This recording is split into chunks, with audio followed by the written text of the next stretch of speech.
But right now, back from the Tampa Bay Times, fresh off of this Monday night loss for the Bucs that he covers, Rick Stroud. Rick, I feel like every single time I have you on, I hold you responsible with what's going on in Tampa. It's all my fault. Actually, No. maybe Bruce Arian should read Talking to Goats because there seems to be a lack of communication there. Well, let's get into that. Let's get into that. I give you the floor on what you think happened last night. What happened? What is going on? I'm with you. I mean, I was stunned. I think the conversation today should be about Sean McVay turtling in a situation where you give the ball back to Tom Brady, with 2 minutes and a timeout, needing only a field goal to tie and a touchdown to win. I mean, this guy has 39 fourth-quarter comebacks or something like that. I mean, it's unreal what his record is, and it should have been the story.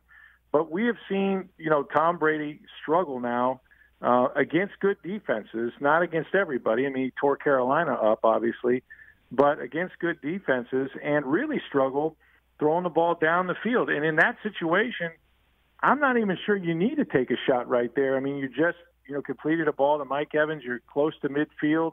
Just run your 2-minute offense or whatever it is you typically do. But this is the problem, is that there is some sort of disconnect with Tom Brady, Byron Leftwich, Bruce Arians, whoever you want to say. But if you talk to Bruce, he's like, look, the guys are there. When they're open, we got to hit them. One went off Antonio Brown's fingers. That was a misread on the final play. He put that on Brady.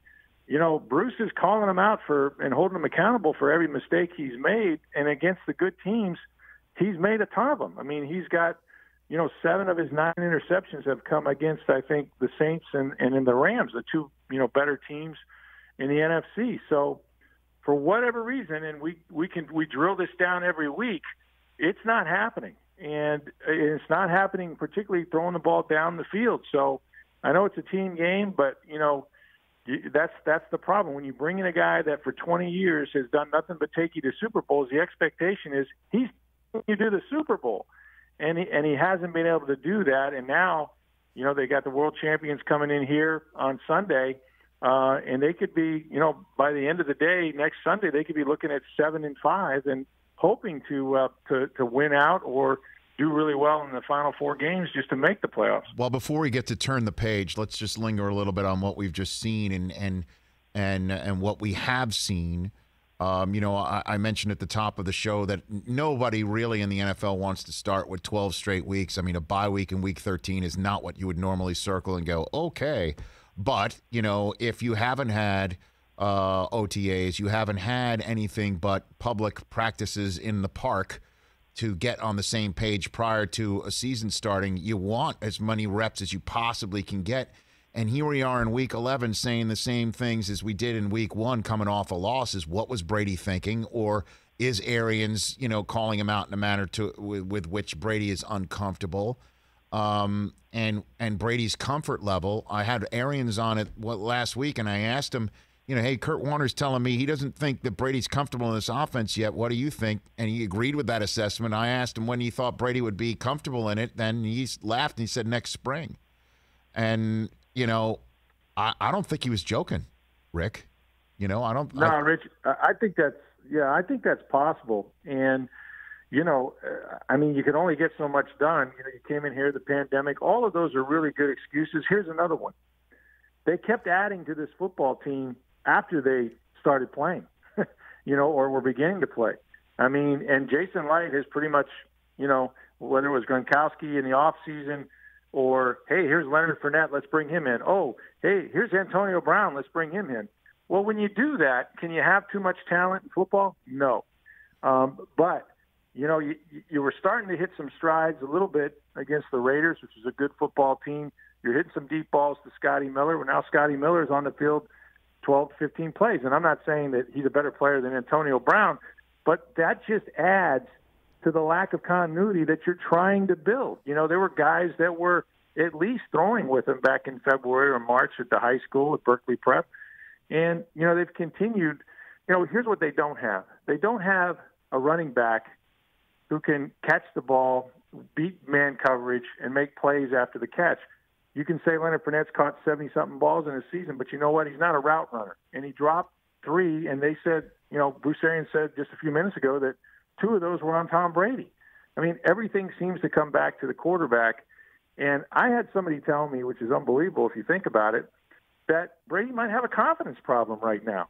And it's not that he's not a confident guy. My goodness, he's played in the biggest games in the history of football and won most of them.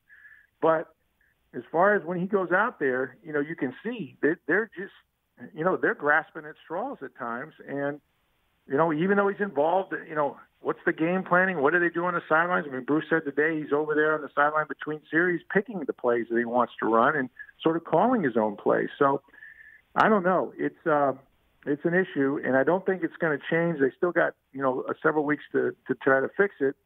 But, this season's getting late. Rick Stroud of the Tampa Bay Times here on the Rich Eisen Show. And what is your assessment of Brady and Arians? I mean, again, we know that the narrative that Brady, after 20 years of Belichick, was looking for a new situation, and he found it in Arians, who is a lot more sharing publicly with his thoughts. Certainly, if they are casting the quarterback as a mistake prone. Is there an issue at all? They say there isn't, but what do you think? I mean, I'm not in that circle, but the people that are around Tom every day, right? In meetings and whatnot, they say it never comes up. We've asked him about it, and he seems a little sullen. He'll just go to the default. Well, he's the coach, I'm a player. But I can't believe, Rich, that for all the research that we know Tom Brady did before he made this decision to come to Tampa, and he had many places that he could have gone, that he didn't talk to Peyton Manning or he didn't talk to Ben Roethlisberger, and that he didn't know everything that he thought he was getting with Bruce Arians, good and bad. It's the we lose, we booze, baby, but it's also, I'm going to call you out, and I'm going to call you out in public, and I'm going to tell you that I'm going to do it. Don't take it personal. It's just because your football sucks. That's what he tells every player at the first meeting that he has every year. So if Tom, is hurt by this, maybe you should.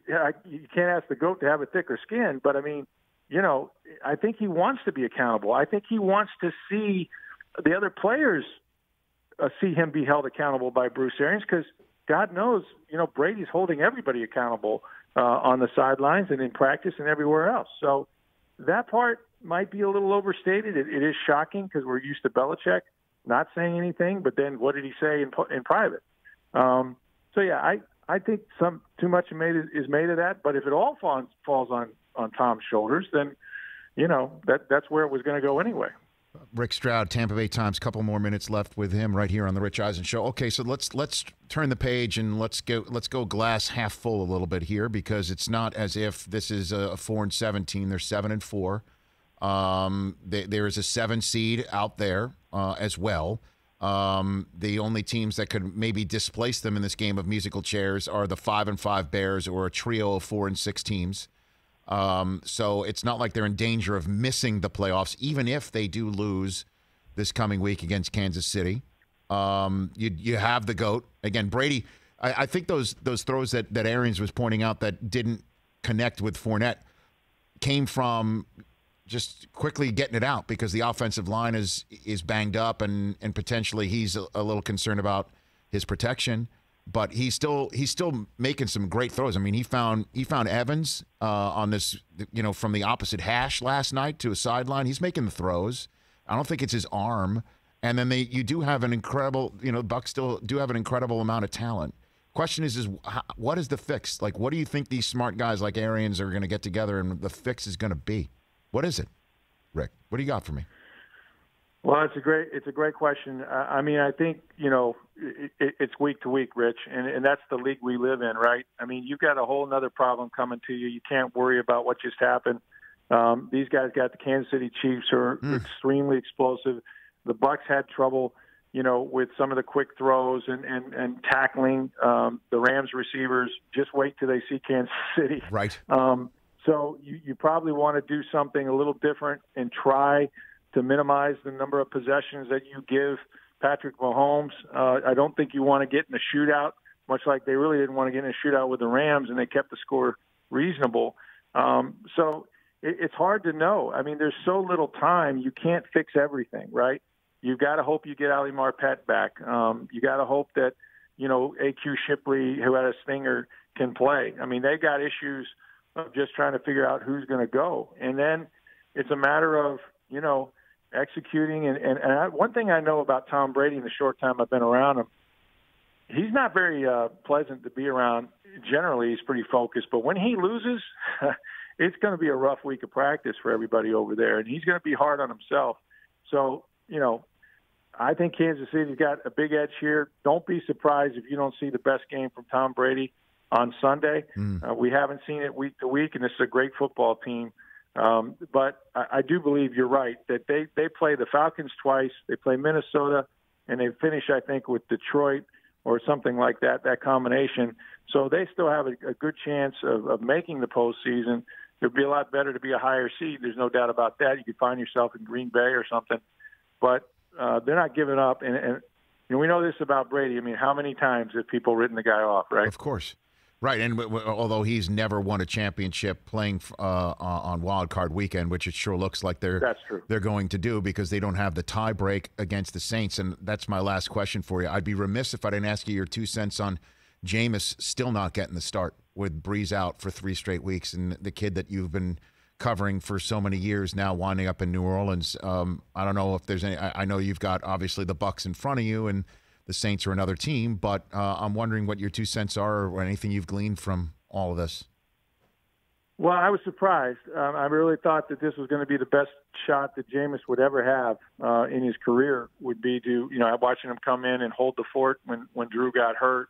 When you listen to Sean Payton, if you know a little bit about Sean, I think he was excited to have a chance to continue to evolve his offense and see what Taysom Hill could do. He drafted him as a quarterback. They paid him a lot of money. I mean, Jameis is there for 1 year, $1 million, and also, Sean Payton has seen Jameis Winston now. He knows what the good and the bad is. And he's looking to win football games. They don't want to drop off. And I just think he had a lot more confidence in what he could do with Taysom Hill and what Hill would do in that system because he knows it, whether he's thrown many passes or not. But, yeah, it's not a good thing for Jameis. That they chose to go that way. But then again, he's on a winning football team, and he's got to continue to do the best he can if they need him. Rick, appreciate the time. Don't lose our number because we're going to be calling you very soon. Again, I have a feeling this is just a fascinating. I mean, well, maybe Rich, if they win a game or two, you can call. Well, no, hey, look, I called you off the win against the Giants. No, I know. You know what I mean? And no, but it's just it is amazing how here we are. It's Thanksgiving week. We're still having the same questions in Week 11 that we had in Week 1, despite them winning 7 out of 11, right? And it does appear that for Brady to get back to the Super Bowl in his first season outside of New England, he's going to have to do something he never did in New England, which he's already done in losing to a division opponent twice. But it's make the Super Bowl from Wild Card Weekend, which he never did. It sure looks like that's the way it's going to be. But he does still have the most talented cast around him. It's just fascinating. What a story. Rick, what a story. It is a story, and we know he's up for the challenge. No doubt.